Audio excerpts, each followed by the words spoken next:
ರೈತ ಬಾಂಧವರಿಗೆ ನಮಸ್ಕಾರ. ನಾನು ಚಂದ್ರಮಂಡ ಅವರು ತಾಯಪ್ಪ ಅಂತ. ನಾವೀಗ ಭತ್ತ ಬೆಳಿತಾ ಇರೋದಂದ್ರೆ ಇದೆಲ್ಲ ಆರ್ಗಾನಿಕ್ ಆಗಿ ಭತ್ತ ಬೆಳಿತಾ ಇರೋದು.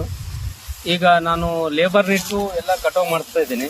ಲೇಬರ್ ನೆಟ್ಟಿ ಯಾಕೆ ಕಟಾವ್ ಮಾಡಿಸ್ಬೇಕಂತಂದ್ರೆ ನಾವು ಬೆಳೆದಿರ್ತಕ್ಕಂಥ ಭತ್ತದಲ್ಲಿ ಇಲ್ಲೆಲ್ಲ ಸಾರಾಂಶ ಇರುತ್ತೆ, ಅಂದ್ರೆ ಇಲ್ಲೆಲ್ಲ ಕಾಂಡದಲ್ಲಿ ಸಾರಾಂಶ ಇರುತ್ತೆ. ಇದನ್ನ ನಾವು ಓಲ್ಡ್ ಪದ್ಧತಿ ಅಂದ್ರೆ ನಮ್ಮ ತಾತ ಮುತ್ತಾತನ ಕಾಲದಾಗ ಹೆಂಗೆ ಕೊಯ್ದು ಬಂತಿ ಮಾಡಿ ಯಾವ ತರ ಹಾರ್ವೆಸ್ಟಿಂಗ್ ಮಾಡಿ ಯಾವ ತರ ಮಾಡ್ತಾ ಇದ್ರು ಆ ಪದ್ಧತಿಯಲ್ಲಿ ನಾನು ವ್ಯವಸಾಯ ಮಾಡ್ತಾ ಇದ್ದೀನಿ.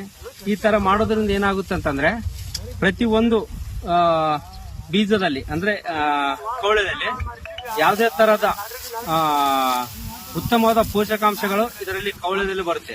ಈ ತರ ಮಾಡೋದ್ರಿಂದ ಈ ಮಿಷಿನ್ ಕಟ್ ಮಾಡೋದ್ರಿಂದ ಏನಾಗುತ್ತೆ ಅಂದ್ರೆ ಇಲ್ಲಿ ಕಟ್ ಮಾಡುತ್ತೆ. ಇಲ್ಲಿ ಕಟ್ ಮಾಡಿದ್ದೇನಾಗುತ್ತೆ ಅಂದ್ರೆ ಇರ್ತಕ್ಕಂಥ ಪೋಷಕಾಂಶಗಳೆಲ್ಲ ವೇಸ್ಟ್ ಆಗುತ್ತೆ. ಇಲ್ಲಿ ಎಲ್ಲ ಪೋಷಕಾಂಶ ಇಲ್ಲಿ ಉಳಿದಿರ್ತದೆ. ಆಕ್ಚುಲಿ ಇರೋದೆಲ್ಲ ಕಾಂಡದಲ್ಲಿ ಇರುತ್ತೆ ಪೋಷಕಾಂಶಗಳು. ಈಗ ಕೊಯ್ದು ಹಾಕೋದ್ರಿಂದ 4 ದಿವಸ ಡ್ರೈ ಮಾಡಿಸ್ತೀವಿ.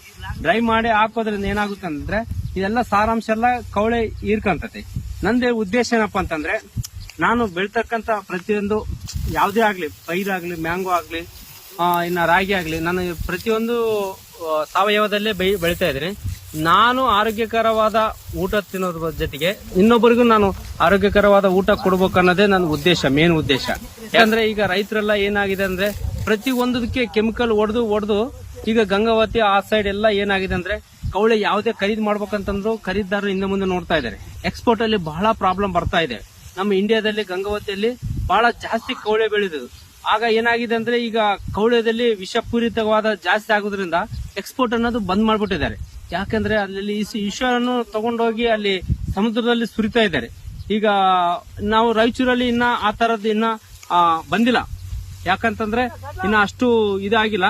ಬಟ್ ಈಗ ನಾವು ಅದನ್ನ ಇದು ಮಾಡ್ಕೋಬೇಕು. ಏನ್ ಮಾಡ್ಕೋಬೇಕಂದ್ರೆ ಒಂದು ಜೀರೋ ಇನ್ನ ಸ್ವಲ್ಪದ್ರಾಗಿರೋದ್ರಿಂದ ಅದನ್ನು ತಡೆಗಟ್ಟಿ ನಾವು ಅದರ ಉದ್ದೇಶವನ್ನು ನಾವು ಪೂರ್ತಿ ಮಾಡ್ಕೋಬೇಕು. ಯಾಕಂತಂದ್ರೆ ಆ ಉದ್ದೇಶ ನಾವು ವಿಷ ಆದ್ಮ್ಯಾಗ ಅದನ್ನ ನಾವು ಮತ್ತೆ ಮರಿಪರಿವರ್ತನೆ ಮಾಡ್ಬೇಕಂತಂದ್ರೆ ಬಹಳ ಟೈಮ್ ತಗೊಂತಿದೆ.